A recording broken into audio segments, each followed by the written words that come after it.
Joining me now is Charles Lipson, Professor Emeritus at the University of Chicago. As you know, as I'm sure you viewed, because we're about to dive right into it, the 2024 first GOP presidential debate was last night, Wednesday night. I want your reaction. What did you think?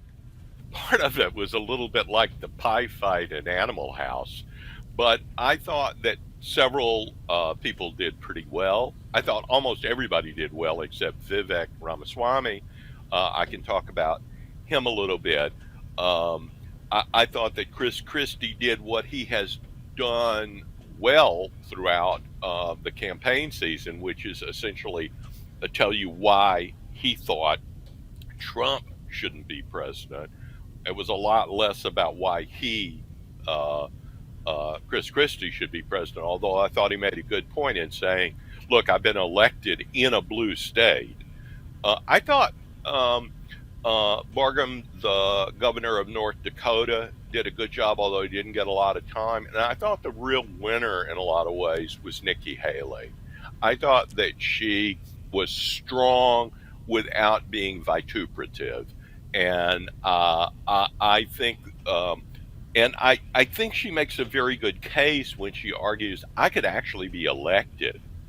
And that's an open question about several of the other candidates, and it's certainly an open question about Donald Trump, maybe an open question even about the governor of Florida, DeSantis, because of the way he's run his campaign and so forth. So that was my overall thought.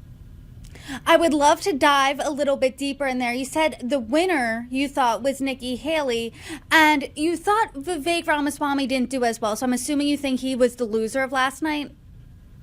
I thought he was, except that when you have low name recognition, in a sense, you win a little bit just by getting your name out there. And he was right in the center of the stage.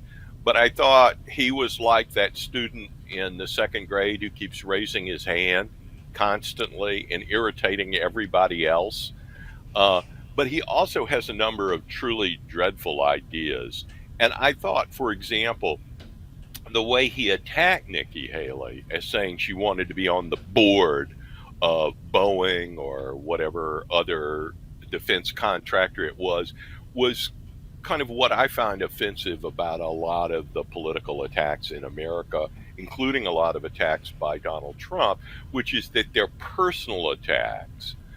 Make a substantive point or don't, but don't tell me, I don't like you. I don't like you because you're blonde. I don't like me because I have black hair, or whatever it is, or Chris Christie because he's fat.